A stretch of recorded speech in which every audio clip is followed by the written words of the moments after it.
Hi hello friends, welcome back to our channel. ನಾನು ನಿಮ್ಮ ಅಶ್ವಿನಿ. ಎಲ್ಲರೂ ಹೇಗಿದ್ರೆ? ನಾನಂತರೂ ಸೂಪರ್ ಆಗಿದ್ದೀನಿ. ಸೊ ನೀವು ಕೂಡ ತುಂಬ ಚೆನ್ನಾಗಿದ್ರೆ ಅಂತ ಅನ್ಕೋತಾ ಇದ್ದೀನಿ.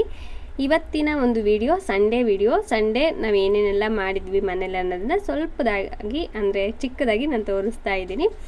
ಬೆಳಗ್ಗೆನೇ ಇವತ್ತು ಒಗ್ಗರಣೆ ಮಂಡಕ್ಕಿ ಮಿರ್ಚಿ ಮಾಡಿದೆ. ಸೊ ಎಲ್ಲರೂ ಕೂಡ ಖುಷಿಯಾಗಿ ತಿಂದರು. ನನ್ನ ಮಕ್ಕಳಿಗಂತೂ ಫುಲ್ಲು ಫೇವ್ರೇಟ್ ಆಗಿಬಿಡ್ತು. ಯಾಕಂದರೆ ಇವತ್ತು ಅಷ್ಟು ಚೆನ್ನಾಗಿ ಬಂದಿತ್ತು. ನಾವೇನಂದರೆ ಏನಾದರೂ ಬೇಕು ಅಂದರೆ ನಮ್ಗೆ ಯಾವ ಥರ ಐಟಮ್ಸ್ ಬೇಕೋ ಅದನ್ನೆಲ್ಲ ಮನೆಯಲ್ಲೇ ಪ್ರಿಪೇರ್ ಮಾಡ್ಕೊಂಡು ತಿನ್ನೋದಕ್ಕೆ ಇಷ್ಟಪಡ್ತೀವಿ. ಆದಷ್ಟು ಹೊರಗಡೆ ತರೋದು ಸ್ವಲ್ಪ ಅವಾಯ್ಡ್ ಮಾಡೋದು. ಮಕ್ಕಳಿಗಷ್ಟೇ ಏನಂದರೆ ಇಡ್ಲಿ ಆ ಥರ ತಂದು ಕೊಡ್ತೀವಿ. ಅವರು ತುಂಬ ಕೇಳ್ತಾಯಿದ್ರು ಅಂದರೆ ಮಾತ್ರ ತಂದು ಕೊಡ್ತೀನಿ. ಇಲ್ಲ ಅಂತ ಅಂದರೆ ಅದು ಕೂಡ ಮನೆಯಲ್ಲೇ ಮಾಡಿ ಕೊಡ್ತೀವಿ. ಒಂದೊಂದು ಸಲ ನೈಟ್ ಟೈಮಲ್ಲಿ ಕೇಳ್ತಾರಲ್ವ, ಆವಾಗಷ್ಟೇ ಅವರಿಗೆ ನೈಟ್ ಟೈಮಲ್ಲಿ ಇಲ್ಲಾಂದರೆ ಬೆಳಗ್ಗೆ ಟೈಮಲ್ಲಿ ನಂಗೆ ಮಾಡೋಕ್ಕಾಗದೇ ಇರೋ ಟೈಮಲ್ಲಿ ಮಾತ್ರ ತಂದು ಕೊಡೋದು. ಹಾಗೆ ಮಂಡಕ್ಕಿ ನೋಡಿ ಇವಾಗ ಕ್ಲೀನ್ ಮಾಡ್ತಾ ಇದ್ದೀನಿ. ಎಷ್ಟೇ ಕ್ಲೀನ್ ಮಾಡಿದರೂ ಕೂಡ ಅದರಲ್ಲಿ ಕಸ ಕಡ್ಡಿ ಅನ್ನೋದು ಇದ್ದೇ ಇರುತ್ತೆ.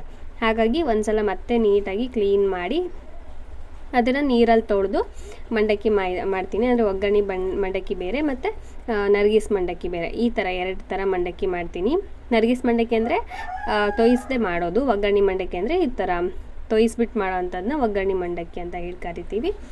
ಸೊ 2 ರೀತಿ ಮಂಡಕ್ಕಿನ ಮಾಡ್ತಾಯಿದ್ದೀನಿ. ನನ್ನ ಮಕ್ಕಳಿಗೆ ತೊಯಿಸಿದ ಮಂಡಕ್ಕಿಗಿಂತ ಹಾಗೆ ಒಗ್ಗರಣೆನ ಮಂಡಕ್ಕಿಗೆ ಕಳಿಸ್ತೀವಲ್ಲ, ನರ್ಗಿಸ್ ಮಂಡಕ್ಕಿ, ಅದು ತುಂಬ ಇಷ್ಟಪಡ್ತಾರೆ. ಹಾಗಾಗಿ ಎರಡನ್ನೂ ಕೂಡ ಮಾಡ್ತೀವಿ ನಮ್ಮ ಮನೇಲಿ. ಇದನ್ನೊಂದೇ ಮಾಡಿ ನಾನು ಅದನ್ನು ಮಾಡಲಿಲ್ಲ ಅಂದರೆ ಫುಲ್ ಮನೇಲಿ ಇದ್ದ ಕಾಂಡ ನಡೀತಾ ಇರುತ್ತೆ ನನ್ನ ಮಕ್ಕಳದು. ಹಾಗಾಗಿ ಎರಡೂ ಕೂಡ ಮಾಡ್ತೀನಿ. ಮತ್ತು ಮಿರ್ಚಿ ಕೂಡ ಇವತ್ತು ಮಾಡೋಣ ಅಂದ್ಕೊಂಡೆ. ಯಾಕಂದರೆ ತುಂಬ ದಿನ ಆಗಿತ್ತು ಮನೇಲಿ ಮಾಡಿರಲಿಲ್ಲ, ಹಾಗಾಗಿ ಮಾಡೋಣ ಅಂದ್ಕೊಂಡೆ. ಹಾಗೆ ಕೆಲವೊಬ್ರಿಗೆ ಡೌಟ್ ಇರ್ಬೋದು, ಇಷ್ಟೊಂದೆಲ್ಲ ಅಶ್ವಿನಿ ಹೇಗೆ ಮೇಂಟೈನ್ ಮಾಡ್ತಾರೆ ಅಂತ ಹೇಳ್ಬಿಟ್ಟು. ನಿಜವಾಗ್ಲೂ ಮೇಂಟೈನ್ ಮಾಡ್ತೀನಿ. ಯಾಕಂದರೆ ಹೆಣ್ಮಕ್ಳ ಕೈಲಿ ಆಗದೆ ಇರೋಂಥದ್ದು ಏನೂ ಇಲ್ಲ. ಹಾಳು ಮಾಡಬೇಕಂದ್ರೆ ಇವಾಗ ಅಮೌಂಟ್ ಇರುತ್ತಲ್ವ, ಅದನ್ನು ಉಳಿಸ್ಬೇಕಂದ್ರೆ ಉಳಿಸ್ತೀವಿ, ಹಾಳು ಮಾಡಬೇಕಂದ್ರೆ ಹಾಳು ಮಾಡ್ತೀವಿ. ಎರಡೂ ಕೂಡ ಹೆಣ್ಮಕ್ಳ ಕೈಯಲ್ಲಿರುತ್ತೆ. ಅಂದರೆ ಮನೇಲಿರೋವಂಥ ಹೆಣ್ಮಕ್ಳ ಕೈಯಲ್ಲಿರುತ್ತೆ. ಅದೇ ರೀತಿ ನಾನು ಕೂಡ, ಅಂದರೆ ನಾನು ಖರ್ಚು ಮಾಡೋವಂಥ ರೀತಿ ಏನಂದರೆ, ಒಂದು 100 ರೂಪಾಯಿ ಇದ್ದರೂ ಕೂಡ ಒಂದು ದಿನ ಫುಲ್ ನಾನು ಮೇಂಟೈನ್ ಮಾಡ್ತೀನಿ. ಮನೇಲಿ ಅಡುಗೆ ಎಲ್ಲ ಮಾಡಿಕೊಂಡು ಮೇಂಟೈನ್ ಮಾಡ್ತೀನಿ. ಹೇಗೆ ಅಂತಂದರೆ, ನಾವಿರುವಂಥ ಏರಿಯಾ ಬಂದುಬಿಟ್ಟು ನಮ್ಮಂಥ ಮಿಡ್ಲ್ ಕ್ಲಾಸ್ ಫ್ಯಾಮ್ಲಿಗೆ ಹೇಳಿ ಮಾಡಿಸಿದಂಥ ಒಂದು ಜಾಗ. ಯಾಕಂದರೆ ಒಂದು 5 ರೂಪಾಯಿಗೂ 2 ರೂಪಾಯಿಗೂ ಕೂಡ ನಾವು ಏನಾದರೂ ಒಂದು ತಂದುಕೊಂಡು ಮನೇಲಿ ಅಡುಗೆ ಮಾಡ್ಕೋತೀವಿ. ನಾನು ಹೇಳ್ತಾ ಹೋದರೆ ಎಲ್ಲರೂ ಆಶ್ಚರ್ಯ ಪಡ್ತಾರೆ, ಹಾಗೆ ಡೌಟ್ ಪಡ್ತಾರೆ, ಏನಪ್ಪ ಇಷ್ಟೊಂದೆಲ್ಲ ಕೊಡ್ತಾರಾ ಈ ಏರಿಯಾದಲ್ಲಿ ಅಂತ ಹೇಳ್ಬಿಟ್ಟು. ಯಾಕಂದರೆ ನಮ್ಮ ರಿಲೇಟಿವೇ ಡೌಟ್ ಪಡ್ತಾರೆ. ಆಮೇಲೆ ಅವ್ರು ಬಂದು ನೋಡಿದಾಗ, ಅಯ್ಯೋ ಹೌದಲ್ವಾ, ಸೊ ನಮ್ಮೂರಿಗಿಂತ ಈ ಊರು ಎಷ್ಟೋ ಬೆಸ್ಟು, ಅದರಲ್ಲಿ ಈ ಕಡೆ ಇರೋಂಥ ಏರಿಯಾ ತುಂಬಾ ಬೆಸ್ಟು. ನಮ್ಮಂಥ ಮಿಡ್ಲ್ ಕ್ಲಾಸ್ ಫ್ಯಾಮ್ಲಿಗೆ ಅವತ್ತೇ ದುಡ್ಕೊಂಬಂದು ಅವತ್ತೇ ತಿನ್ನೋರಿಗೆ ತುಂಬಾ ಒಂದು ಅನುಕೂಲ ಇರೋಂಥ ಏರಿಯಾ ಇದು ಅಂತ ಹೇಳ್ತಾರೆ. ಯಾಕಂದರೆ ಒಂದು 5 ರೂಪಾಯಿ ತೊಗೊಂಡೋದ್ರೂ 5 ರೂಪಾಯಿ ಕಡ್ಲಿ, 5 ರೂಪಾಯಿ ಸಕ್ಕರೆ, 5 ರೂಪಾಯಿ ಏನಂತಾರೆ ಶೇಂಗಾ, ಏನು ಬೇಕಾದ್ರೂ ನಾನು ತಂದ್ಕೊತೀನಿ. ಮತ್ತು ಟೀ ಒಂದು 15 ರೂಪಾಯಲ್ಲೇ ನಾನು ಟೀ ಮಾಡಿ ಮುಗಿಸ್ತೀನಿ. ಅಂದರೆ 8 ರೂಪಾಯಿ ಹಾಲಿನ ಪ್ಯಾಕೆಟ್ ಬರುತ್ತೆ ಇವಾಗೆಲ್ಲ. 8 ರೂಪಾಯಿ ಹಾಲಿನ ಪ್ಯಾಕೆಟ್ ತೊಗೊಂಡ್ರೆ 5 ರೂಪಾಯಿ ಸಕ್ಕರೆ ತೊಗೊಂಡ್ರೆ 2 ರೂಪಾಯಿ ಟೀ ಪೌಡರು. ಸೊ ಇಷ್ಟನ್ನು ತಗೊಂಡ್ರೆ ನಮಗೆ 15 ರೂಪಾಯಿ ಒಳಗಡೆ ನಮಗೆ ಟೀ ಅನ್ನೋದು ಮುಗ್ದೋಗುತ್ತೆ. ಈ ಥರ ನನ್ನ ಮೈಂಡ್ಸೆಟ್ಟು. ಮನೆಯಲ್ಲಿ ಅಮ್ಮ ಇದ್ದರೆ ಮಾತ್ರ ನಾವು ಹಾಲಿನ ಪ್ಯಾಕೆಟ್ನ ಅಂದರೆ ಅರ್ಧ ಲೀಟ್ರ್ ತರಿಸೋದು. ಯಾಕಂದರೆ ಅಮ್ಮ ಸ್ವಲ್ಪ ಟೀನ ಜಾಸ್ತಿ ಕುಡಿತಾರೆ. ಹಾಗಾಗಿ ಹಾಲು ಸ್ವಲ್ಪ ಜಾಸ್ತಿ ಬೇಕಂತ ಹೇಳಿ ತರಿಸ್ತೀವಿ. ಆದರೂ ಕೂಡ ನೆಕ್ಸ್ಟ್ ಡೇಗೂ ಆಗೋ ಥರ ನಾನು ಅದರಲ್ಲೂ ಕೂಡ ಮ್ಯಾನೇಜ್ ಮಾಡ್ಕೋತೀನಿ. ಹಾಗೆ ಮತ್ತು 15 ರೂಪಾಯಿಗೂ ಕೂಡ ನಾವು ಬೇಳೆ ತಂದುಬಿಟ್ಟು ಸಾಂಬಾರು ಮಾಡ್ಕೋಬೋದು. 5 ರೂಪಾಯಿ ಟೊಮೆಟೊ, 5 ರೂಪಾಯಿ ಈರುಳ್ಳಿ, 5 ರೂಪಾಯಿ ಹಸಿಮೆಣ್ಸಿನ್ಕಾಯಿ, ಈ ಥರ ತೊಗೊಂಬಂದುಬಿಟ್ಟು ನಾನು ಎಷ್ಟೋ ಸಲ ಅಡುಗೆ ಕೂಡ ಮಾಡಿದ್ದೀವಿ. ಅಷ್ಟು ನಮಗೆ ಬೆಸ್ಟ್ ಏರಿಯಾ ಅಂತ ಹೇಳ್ಬೋದು. ಈ ಏರಿಯಾ ಬಿಟ್ಟು ಮುಂದ್ಗಡೆ ಹೋದರೆ ನಮಗೆ ಅಷ್ಟೊಂದು ಈ ಥರ ಕೊಡುವಂಥದ್ದು ಆ ಥರ ಅಂಗಡಿಗಳೇ ಇಲ್ಲ. ಹಾಗಾಗಿ ನಾವು ಈ ಏರಿಯಾ ಬಿಟ್ಟು ಹೋಗೋದಕ್ಕೆ ಒಂದು ಸ್ವಲ್ಪ ಹಿಂದೆ ಮುಂದೆ ಮಾಡ್ತೀವಿ. 100 ರೂಪಾಯಲ್ಲಿ ಕೂಡ ನಾನು ಜೀವನ ಮಾಡ್ತೀನಿ ಅಂದರೆ ಎಲ್ರಿಗೂ ಆಶ್ಚರ್ಯ ಆಗುತ್ತೆ. ನನ್ನ ಫ್ರೆಂಡ್ಸ್ಗೂ ಕೂಡ ಆಶ್ಚರ್ಯ ಆಗುತ್ತೆ, ಅಯ್ಯಪ್ಪ ನೀನೇ ಬೆಸ್ಟ್ ಬಿಡು, ನಮಗೆ 100 ರೂಪಾಯಿ ಇದ್ದರೆ ಒಂದು ಬೆಳಗ್ಗೆ ಹೊತ್ತಿನ ತಿಂಡಿಗೂ ಆಗಲ್ಲ ನಮಗೆ ಅಂತ ಹೇಳ್ತಾರೆ. ಆ ಥರ ಏನಿಲ್ಲ. ಸೊ ನಾವು ಹೇಗೆ ಮ್ಯಾನೇಜ್ ಮಾಡ್ತೀವಿ ಅದ್ರ ಮೇಲೆ ಇರುತ್ತೆ. ಹಾಗೆ ಈ ಥರ ನಮ್ಮ ಹತ್ರ ಏನಂದರೆ ಇವಾಗ ನಮಗೆಲ್ಲ ಈ ಥರ ಕೊಡ್ತಾರಲ್ವ ಈ ಕಡೆ, ನಿಮಗೆ ಆ ಥರ ಕೊಡದೇ ಇದ್ದರೂ ಕೂಡ ನಾವು ಮನೇಲಿ ಮ್ಯಾನೇಜ್ ಮಾಡ್ಬೋದು. ಅದು ನಮ್ಮ ಕೈಲಿರುತ್ತೆ ಅಷ್ಟೇ. ಎಲ್ಲ ದಿನಸಿ ಸಾಮಾನುಗಳಿದ್ರೆ ಅದರಲ್ಲೇ ಮ್ಯಾನೇಜ್ ಮಾಡೋದು. ಅದನ್ನು ಬಿಟ್ಟು ಮತ್ತೇನೋ ತಂದು ಮಾಡ್ಕೋತೀವಿ ಅಂತಂದರೆ ಸುಮ್ಮನೆ ಅಲ್ಲೂ ಕೂಡ ನಮಗೆ ದುಡ್ಡು ವೆಚ್ಚ ಆಗುತ್ತೆ. ಅದ್ರ ಬದಲು ಇರೋದ್ರಲ್ಲೇ ಟಿಫನ್ ಮಾಡೋದು, ಇಲ್ಲ ಇರೋದ್ರಲ್ಲೇ ಸಾಂಬಾರು, ಆ ಥರ ಏನಾದರೂ ಒಂದು ಮನೆಯಲ್ಲೇ ಮಾಡಿಕೊಂಡ್ರೆ ಆಯಿತು. ಅದನ್ನು ಬಿಟ್ಟು ಸುಮ್ಮನೆ ಎಕ್ಸ್ಟ್ರಾ ಖರ್ಚು ಅಂತ ಹೋದರೆ ಅದು ಎಕ್ಸ್ಟ್ರಾ ಖರ್ಚುಗಳು ಆಗ್ತಾ ಹೋಗುತ್ತೆ. ಹಾಗಾಗಿ ನಾನು ಈ ಥರ ಮಾಡ್ತಾ ಹೋಗ್ತೀನಿ. ಎಲ್ರಿಗೂ ಒಂಥರ ಡೌಟ್ ಆಗ್ಬೋದು, ಇಷ್ಟೊಂದೆಲ್ಲ ಸಿಗುತ್ತಾ ಅಂತ ಹೇಳಿ. ನಿಜವಾಗ್ಲೂ ಸಿಗುತ್ತೆ. ಒಂದು ಸಲ ನಾನು ವಿಡಿಯೋ ಕೂಡ ಮಾಡಿದ್ದೆ, ಬಟ್ ಅದು ಮಾಡಿದ್ದೆ ಅನಿಸುತ್ತೆ. ಹೌದು, ಓಲ್ಡ್ ವೀಡಿಯೋಸ್ ಮಾಡಿದ್ದೀನಿ, ಅದರಲ್ಲಿ ನಿಮಗೆ ತೋರಿಸಿದ್ದೀನಿ 85 ರೂಪಾಯಿಗೆ ಇಷ್ಟೇ ಸಾಮಾನನ ಅಂತ ಹೇಳ್ಬಿಟ್ಟು. ಯಾಕಂದರೆ 85 ರೂಪಾಯಿಗೆ ನಮ್ಗೆ ಅಷ್ಟು ಸಾಮಾನು ಬಂದರೆ ನಮಗೆ ಒಂಥರ ಆಶ್ಚರ್ಯ ಆಗುತ್ತೆ, ಇದೇನಪ್ಪ ಇಷ್ಟು ಕಡಿಮೆ ಬಂತು ಅಂತ ಹೇಳ್ಬಿಟ್ಟು. ಯಾಕಂದರೆ ನಾವು ಅಷ್ಟು ಇದ್ರಲ್ಲಿ ತೊಗೊಂಬರ್ತೀವಿ, ಹಾಗಾಗಿ ನಮ್ಗೆ ಅದೇನೋ ಒಂದು ರೀತಿ ಕಡಿಮೆ, ಅಯ್ಯೋ ಇಷ್ಟೊಂದಕ್ಕೆ 85 ರೂಪಾಯಿ ಆಗೋಯ್ತಾ, ಇಷ್ಟೊಂದಕ್ಕೆ 100 ರೂಪಾಯಿ ಆಗೋಯ್ತಾ ಅಂತ ನಾವು ಈ ಥರ ಲೆಕ್ಕಾಚಾರ ಹಾಕ್ತೀವಿ. ನಮ್ಮಂಥ ಮಿಡ್ಲ್ ಕ್ಲಾಸ್ ಫ್ಯಾಮಿಲಿ ಅಂದರೆ ಹೀಗೆ ಎಲ್ಲದಕ್ಕೂ ಕೂಡ 1 ರೂಪಾಯಿ ಲೆಕ್ಕಾಚಾರ ಹಾಕೋದು, ಮ್ಯಾನೇಜ್ ಮಾಡೋದು, ಸೊ ಉಳಿಸೋದು, ಈ ಥರ ಇರ್ತೀವಿ ನಾವು. ದುಂದು ವೆಚ್ಚ ಅದರಲ್ಲಿ ನಾನು ಆಲ್ಮೋಸ್ಟು ಸ್ವಲ್ಪ ಕಡಿಮೆನೇ. ಮೊದಲಿಗೆಲ್ಲ ತುಂಬ ಮಾಡ್ತಾಯಿದ್ದೆ ದುಂದು ವೆಚ್ಚ, ಆ ಥರ ಎಲ್ಲ ಸುಮ್ಮನೆ ತರೋದು, ಮಾಡೋದು, ವೇಸ್ಟ್ ಮಾಡೋದು, ಆ ಥರ ಎಲ್ಲ ಮಾಡ್ತಾಯಿದ್ದೆ. ಬಟ್ ಈಗೀಗ ನಮಗೆ ಹೇಳ್ತೀವಲ್ವ, ನಮಗೂ ಒಂದೊಂದು ರೆಸ್ಪಾನ್ಸಿಬಿಲಿಟಿ ನಮಗೂ ಕೂಡ ಬರ್ತಾ ಹೋದಂತೆ ನಮಗೂ ಕೂಡ ಗೊತ್ತಾಗ್ತಾ ಹೋಗುತ್ತೆ. ಓಕೆ, ಈ ಥರ ನಾವು ಇರಬೇಕು, ಈ ಥರ ಖರ್ಚು ಮಾಡಬೇಕು, ಈ ಥರ ಇಲ್ಲ ಅನ್ನೋದು ಕೂಡ ನಮಗೆ ಅರಿವಾಗ್ತಾ ಹೋಗುತ್ತೆ.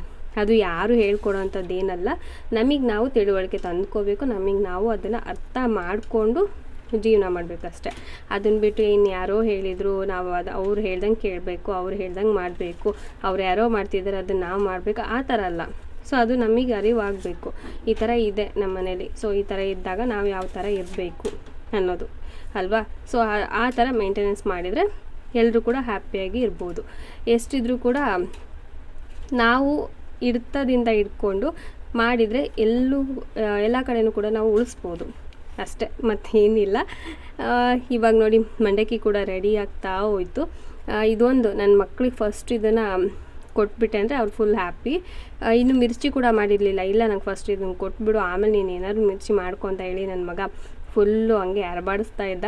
ಸರಿ ಆಯ್ತಪ್ಪ, ಒಂದು ನಿಮಿಷ ವೆಯ್ಟ್ ಮಾಡು ಅಂತ ಹೇಳ್ಬಿಟ್ಟು ಕಲಿಸ್ತಾ ಇದ್ದೀನಿ. ಆವಾಗಲೇ ತೊಗೊಂಡು ಅವನು ಟೇಸ್ಟ್ ಮಾಡೇ ಬಿಟ್ಟ, ಹೇಗಿದೆ ಏನಿಲ್ಲ ಅಂತ ಹೇಳ್ಬಿಟ್ಟು.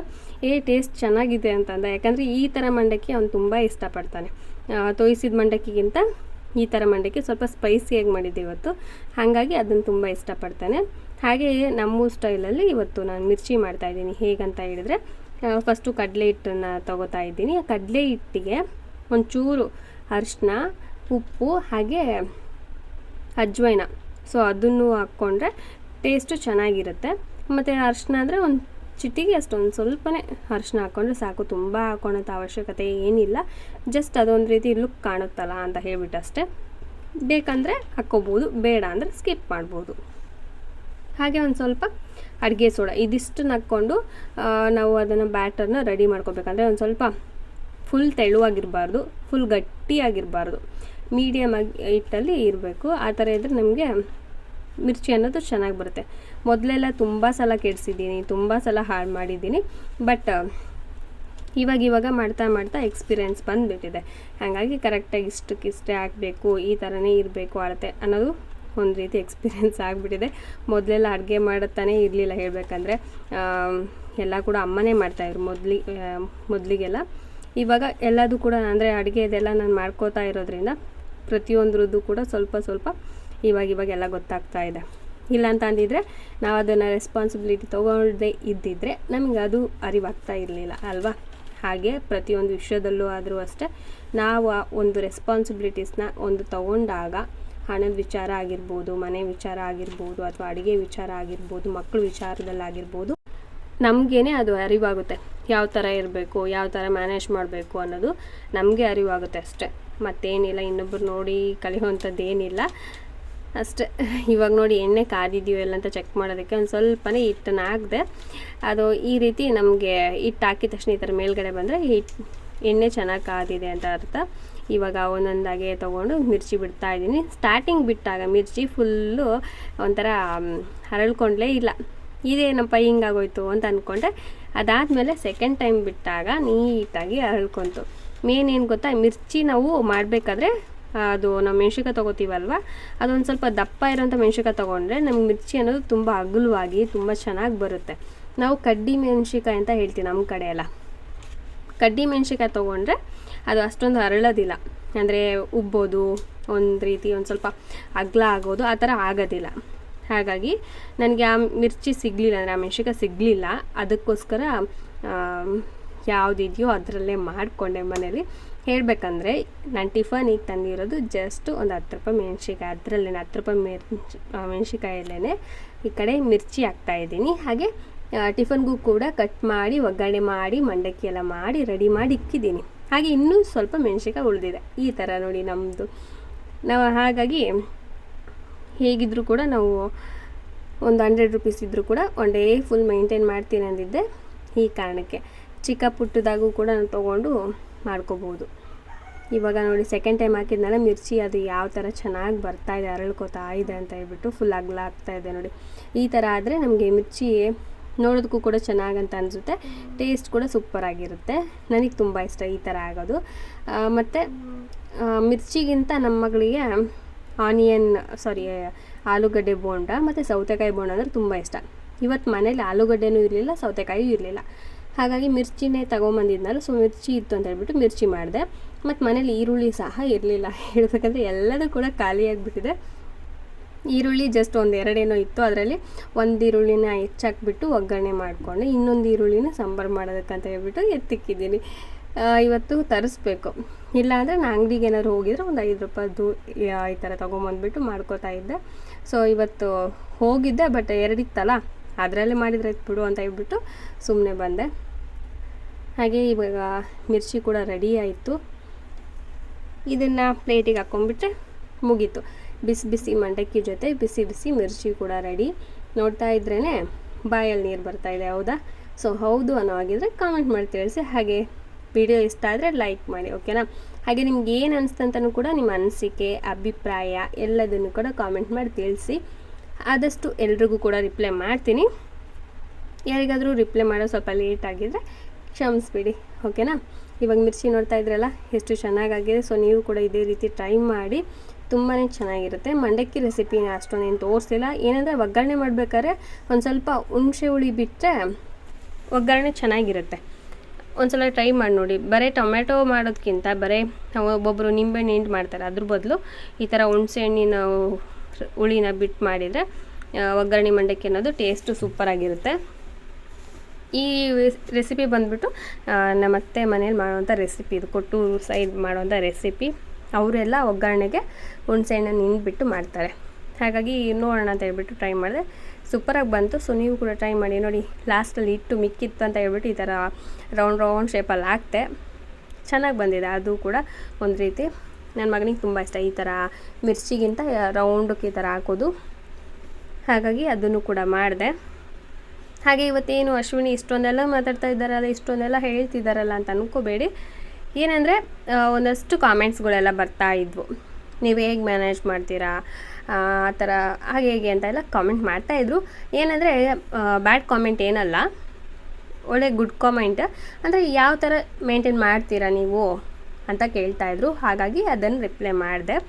ಇವತ್ತು ಭಾನುವಾರ ಅಲ್ವಾ, ಸೊ ನಾಳೆ ಸೋಮವಾರ ಆಗಿರೋದ್ರಿಂದ ಭಾನುವಾರನೇ ನಾನೆಲ್ಲ ಫೋಟೋಸು ಮತ್ತು ಈ ಥರ ಹಿತ್ತಾಳೆ ಸಾಮಾನು ಏನೇ ಇದ್ದರೂ ಕೂಡ ವಾಶ್ ಮಾಡಿ ಇಟ್ಕೊಂಡ್ಬಿಡ್ತೀನಿ. ಇವಾಗ ದೀಪ ಎಲ್ಲ ಕೂಡ ವಾಶ್ ಮಾಡಿ ಇಕ್ಕಿದ್ದೀನಿ. ಹಾಗೆ ಫೋಟೋಸ್ ಎಲ್ಲ ಕ್ಲೀನ್ ಮಾಡಿಕೊಂಡು ಫೋಟೋಸ್ಗೂ ಕೂಡ ವಿಭೂತಿ ಬೊಟ್ಟು ಎಲ್ಲ ಇಟ್ಬಿಟ್ಟು ನಾಳೆಗೆ ರೆಡಿ ಮಾಡಿ ಇಟ್ಕೊಂಡ್ಬಿಡ್ತೀನಿ. ಯಾಕಂದರೆ ನಾಳೆ ಸೋಮವಾರ ಆಗಿರೋದ್ರಿಂದ ಮತ್ತು ಮಕ್ಕಳು ಕೂಡ ಸ್ಕೂಲಿಗೆ ಕಳಿಸ್ಬೇಕಂದ್ರೆ ಅಜಯ್ ಸ್ಕೂಲಿಗೆ ಹೋಗ್ತಾನೆ. ಸ್ವಲ್ಪ ಕೆಲಸ ಸೋಮವಾರ ನಮಗೆ ತುಂಬಾ ಜಾಸ್ತಿ ಇರುತ್ತೆ. ಹಾಗಾಗಿ ಭಾನುವಾರನೇ ಎಲ್ಲ ತೊಳೆದು ಕ್ಲೀನಾಗಿ ಇಟ್ಕೊಂಡ್ಬಿಡ್ತೀನಿ. ಹಾಗೆ ಅಡುಗೆ ಮನೆಯಲ್ಲಿ ಸಾಮಾನುಗಳು ಯಾವ್ದು ಖಾಲಿಯಾಗಿದೆ ಯಾವ್ದು ಇಲ್ಲ ಅಂತ ನೋಡಿಕೊಂಡು ಎಲ್ಲ ಹಾಕ್ಕೊಂಡೆ. ಹಾಗೆ ಮಕ್ಕಳಿಗೆ ಏನೇನು ಬೇಕೋ ಪ್ರತಿಯೊಂದನ್ನು ಕೂಡ ಕೆಳಗಡೆ ಇಟ್ಕೊಂಡಿದ್ದೀನಿ. ಇನ್ನು ಮಿಕ್ಕಿರೋಂಥ ಕಾಳು ಕಡಿ ಐಟಮ್ಸ್ ಎಲ್ಲ ಒಂದು ಇಲ್ಲಿ ನೋಡ್ತಾ ಇದ್ರಲ್ವ ಸ್ಟೀಲ್ ಬಾಕ್ಸಲ್ಲಿ, ಹಾಗೆ ಮೇಲ್ಗಡೆ ಈಗ ಕಾಣ್ತಿರೋಂಥ ಸಿಲ್ವರ್ ಬಾಕ್ಸಲ್ಲಿ ಹಾಕಿ ಸ್ಟೋರ್ ಮಾಡಿಕ್ಕಿದ್ದೀನಿ. ಬೇಕಾದಾಗ ತೊಗೊಂಡು ನೋಡಿಕೊಂಡು ಅದನ್ನು ಬಳಸ್ಕೊಳೋದು. ಅದಾದಮೇಲೆ ಸ್ವಲ್ಪ ಹೊತ್ತು ರೆಸ್ಟ್ ಮಾಡಿ ಸಂಜೆ ಬ್ಲಾಗ್ ಇದು. ಸಂಜೆ ಸ್ವಲ್ಪ ಹೊತ್ತು ರೆಡಿಯಾಗಿ ನಿಂತ್ಕೊಂಡೆ. ಫೈನಲಾಗಿ ನನಗೆ ಈ ಥರ ರೆಡಿ ಆದರೆ ತುಂಬ ಖುಷಿ. ತುಂಬ ದಿನ ಆದಮೇಲೆ ಈ ಥರ ರೆಡಿಯಾಗಿರೋದು. ಯಾವಾಗೋ ಒಂದ್ಸಲ ಅಪರೂಪಕ್ಕೆ ರೆಡಿ ಆಗ್ತೀನಿ. ಇಲ್ಲಾಂದರೆ ಜಸ್ಟ್ ಹಣೆಗೆ ಕುಂಕುಮ ಎಲ್ಲ ಹಚ್ಕೊಂಡ್ಬಿಟ್ಟು ಒಂದು ಹೇರ್ ಕ್ಲಿಪ್ ಹಾಕ್ಕೊಂಡು ಕೈ ಬಿಟ್ಬಿಡ್ತೀನಿ. ಈ ಥರ ಜಡೆ ಹಾಕ್ಕೊಂಡು ಇವತ್ತು ರೆಡಿಯಾಗಿದ್ದೀನಿ. ನನಗೆ ಸ್ವಲ್ಪ ಹೇರ್ ಉದ್ದ ಇದ್ದಿರಿ ಇನ್ನೂ ಚೆನ್ನಾಗಿತ್ತಲ್ಲ ಅಂತ ಹೇಳಿ ಒಳಗೊಳಗೆ ಬೇಜಾರಾಗ್ತಾ ಇದೆ. ನೋಡೋಣ ಮುಂದೆ. ಹಾಗೆ ಹೇರ್ ಆಯಿಲ್ ಕೇಳಿದ್ರಿ, ಹೇರ್ ಆಯಿಲ್ ವಿಡಿಯೋ ನಾಳೆ ಬರುತ್ತೆ. ಸೊ ಇವತ್ತು ಅಂದರೆ ನಾನು ಸೋಮವಾರ ಇವತ್ತು ವಾಯ್ಸ್ ಎಡಿಟಿಂಗ್ ಮಾಡ್ತಾ ಇದ್ದೀನಿ. ಇವತ್ತು ಆಯಿಲ್ ಪ್ರಿಪೇರ್ ಮಾಡಿದ್ದಾಗಿದೆ. ನೆಕ್ಸ್ಟ್ ವಿಡಿಯೋದಲ್ಲಿ ನಾನು ಅದನ್ನು ಶೇರ್ ಮಾಡ್ತೀನಿ. ಆಯಿಲ್ನ ಮನೇಲಿ ಯಾವ ರೀತಿ ಪ್ರಿಪೇರ್ ಮಾಡ್ಕೋಬೋದು ಹೇರ್ ಗ್ರೋತ್ಗೆ ಮತ್ತು ಡ್ಯಾಂಡ್ರಫಿಗೆ, ಆಮೇಲೆ ಸ್ಪ್ಲಿಟ್ ಎಂಡ್ಸು, ಆಮೇಲೆ ವೈಟ್ ಏರ್ಸು, ಅದೆಲ್ಲದಕ್ಕೂ ಕೂಡ ಯೂಸ್ ಆಗುತ್ತೆ. ಸೊ ಆ ಥರ ಆಯಿಲ್ನ ಪ್ರಿಪೇರ್ ಮಾಡ್ಕೊಂಡು ಇಟ್ಕೊಂಡಿರ್ತೀವಿ. ಸೊ ಅದನ್ನು ಹಚ್ಕೋತಾ ಇರ್ತೀನಿ. ಹಾಗಾಗಿ ಕೇಳಿದರು ಒಬ್ಬರು ಸಿಸ್ಟರು, ಹಾಗಾಗಿ ಅದನ್ನು ಕೂಡ ವಿಡಿಯೋದಲ್ಲಿ ನಾಳೆ ಶೇರ್ ಮಾಡ್ತೀನಿ. ನೋಡಿ, ಈ ಥರ ಇವತ್ತು ಎಲ್ಲ ಕ್ಲೀನ್ ಮಾಡಿ ಎಲ್ಲ ಫೋಟೋಸ್ಗೂ ವಿಗ್ರಹಗಳಿಗೆಲ್ಲ ವಿಭೂತಿ ಕುಂಕುಮ ಎಲ್ಲ ಹಚ್ಕೊಂಡು ಎಲ್ಲ ರೆಡಿ ಮಾಡಿ ಇಟ್ಕೊಂಡಿದ್ದೀನಿ. ಹಾಗೆ ದೀಪಕ್ಕೂ ಸಹ ವಿಭೂತಿ ಕುಂಕುಮ ಎಲ್ಲ ಹಚ್ಚಿಟ್ಟಿದ್ದೀನಿ. ಬೆಳಗ್ಗೆ ಎದ್ಬಿಟ್ಟು ಸ್ವಲ್ಪ ಹೂವು ಎಲ್ಲ ಮುಡಿಸ್ಬಿಟ್ಟು ನೈವೇದ್ಯ ಏನಾದರೂ ಇದ್ದರೆ ನೈವೇದ್ಯ ಮಾಡಿಕೊಂಡು ಪೂಜೆ ಮಾಡಿದರೆ ಮುಗೀತು. ಹಾಗೆ ಫ್ರೆಂಡ್ಸ್, ನಾನು ಹೇಳಿದ್ದು ಸರಿನೋ ತಪ್ಪೋ ಅಥವಾ ನಾನು ಹೇಳಿದ್ರಲ್ಲಿ ಏನಾದರೂ ರಾಂಗ್ ಇದ್ದರೆ ದಯವಿಟ್ಟು ಕ್ಷಮಿಸಿ. ಸೊ ನನಗೆ ಅನಿಸಿದ್ದನ್ನು ನಾನು ಹೇಗೆ ಮೇಂಟೈನ್ ಮಾಡ್ತಿದ್ದೀನಿ ಅನ್ನೋದನ್ನು ನಾನು ಹೇಳಿದ್ದೀನಿ. ಅಕಸ್ಮಾತ್ ಇನ್ನೂ ಇನ್ಫಾರ್ಮೇಷನ್ಸ್ ಬೇಕು. ಇವಾಗ ಏನಂದರೆ ಶ್ರಾವಣ ಬಂತಂದರೆ ಹಬ್ಬಗಳ ಸರ್ದಿ ಸ್ಟಾರ್ಟು. ಸೊ ಹಬ್ಬದ ಟೈಮಲ್ಲಿ ಯಾವ ರೀತಿ ಮೇಂಟೈನ್ ಮಾಡ್ತೀನಿ ಆ ಥರ ನಿಮ್ಗೆ ಏನಾದರೂ ಟಿಪ್ಸ್ ಬೇಕಂದರೆ ಪ್ಲೀಸ್ ಕಾಮೆಂಟ್ ಮಾಡಿ ತಿಳಿಸಿ. ಅದನ್ನು ಕೂಡ ಶೇರ್ ಮಾಡ್ತೀನಿ. ಕಡಿಮೆ ಬಜೆಟಲ್ಲಿ ನಾನು ಯಾವ ರೀತಿ ಹಬ್ಬಗಳನ್ನ ಮಾಡ್ತೀನಿ ಅನ್ನೋದನ್ನು. ಯಾಕಂದರೆ ಇದು ಮಿಡ್ಲ್ ಕ್ಲಾಸ್ ಫ್ಯಾಮ್ಲಿಯ ಒಂದು ಪ್ಲ್ಯಾನ್ ಮತ್ತು ಮಿಡ್ಲ್ ಕ್ಲಾಸ್ ಫ್ಯಾಮ್ಲಿ ಒಂದು ಬಜೆಟ್ ಆಗಿರುತ್ತೆ. ಹಾಗಾಗಿ ನನ್ನ ಒಂದು ಫ್ಯಾಮ್ಲಿಲಿ ನಾನು ಯಾವ ರೀತಿ ಬಜೆಟ್ ಹಾಕ್ತೀನಿ ಅನ್ನೋದನ್ನ ಹೇಳ್ತೀನಿ, ಆಯಿತಾ? ಯಾಕಂದರೆ ಇವಾಗ ಹಬ್ಬ ಬಂತಂದರೆ ಶಾಪಿಂಗ್ ಅಂತೆ, ಅದು ಅಂತ ಇದು ಅಂತ ಹೇಳ್ಬಿಟ್ಟು ಮೂಳ ಖರ್ಚುಗಳು ಇರ್ತವೆ. ಅದರಲ್ಲಿ ನಾನು ಹೇಗೆ ಮ್ಯಾನೇಜ್ ಮಾಡ್ತೀನಿ ಈ ಪುಟ್ಟ ಸ್ಯಾಲ್ರಿಲಿ ಅಂತ ಹೇಳ್ಬಿಟ್ಟು ನಿಮಗೆ ಡೌಟ್ ಇದ್ದರೆ, ಸೊ ನೀವು ಅದನ್ನು ಕೇಳಬೇಕು ಅಂತ ಇದ್ದರೆ ಕಾಮೆಂಟ್ ಮಾಡಿ ತಿಳಿಸಿ. ಹಾಗೆ ಮಕ್ಕಳಿಗೆ ಇವತ್ತು ಬಿಸ್ಕೆಟು ಹಾಗೆ ಬನ್ನು ಎಲ್ಲ ತೊಗೊಂಬಂದ್ರಮ್ಮ. ಬನ್ ನೋಡಿ ಎಷ್ಟು ಚೆನ್ನಾಗಿದೆ, ಎಷ್ಟು ದೊಡ್ಡ ದೊಡ್ಡ ಬನ್ನು. ಏನಂತಾರೆ ಬರ್ಗರಿಗೆಲ್ಲ ಯೂಸ್ ಮಾಡ್ತಾರಲ್ವ ಆ ಥರ ಬನ್ ಇದು ಎಷ್ಟು ದೊಡ್ಡದಿದೆ ಅಂದರೆ ಆ ಸೈಜಲ್ಲಿ ಇದೆ. ಅಂದರೆ ಬರ್ಗರ್ಗೆ ಯೂಸ್ ಮಾಡ್ತಾರೋ ಇಲ್ವೋ ಗೊತ್ತಿಲ್ಲ. ಯಾಕಂದರೆ ನಾನು ಬರ್ಗರ್ ಲೈಫಲ್ಲಿ ಒಂದು ಸಲನೂ ಕೂಡ ನಾನು ತಿಂದೇ ಇಲ್ಲ. ಆ ಟೇಸ್ಟ್ ಕೂಡ ಗೊತ್ತಿಲ್ಲ ನನಗೆ. ಸೊ ಈ ಥರ ಬನ್ಗಳನ್ನ ತಂದಿದ್ದಾರೆ ಮಕ್ಕಳಿಗೆ. 4 ಬನ್ ತಂದಿದ್ದಾರೆ. ಸೊ ನಿಮ್ಮ ಕಡೆ ಅಂದರೆ ಮೊಬೈಲ್ನ ವೀಡಿಯೋ ಮಾಡ್ಕೊತಾನೆ ಒಂದೇ ಕೈಯಲ್ಲೇ ಈ ಥರ ಗಂಟಾಗ್ತಾ ಇದ್ದೀನಿ. ಸೊ ಇಷ್ಟು ಫ್ರೆಂಡ್ಸ್ ಇವತ್ತಿನ ವೀಡಿಯೋ. ನಿಮ್ಗೆ ಈ ವಿಡಿಯೋ ಇಷ್ಟ ಆದರೆ ಲೈಕ್ ಮಾಡಿ, ಶೇರ್ ಮಾಡಿ, ಕಾಮೆಂಟ್ ಮಾಡಿ. ಹಾಗೆ ಸಬ್ಸ್ಕ್ರೈಬ್ ಮಾಡದೆ ನೋಡ್ತಾರೆ ಸಬ್ಸ್ಕ್ರೈಬ್ ಮಾಡ್ಕೊಂಡು ನೋಡಿ.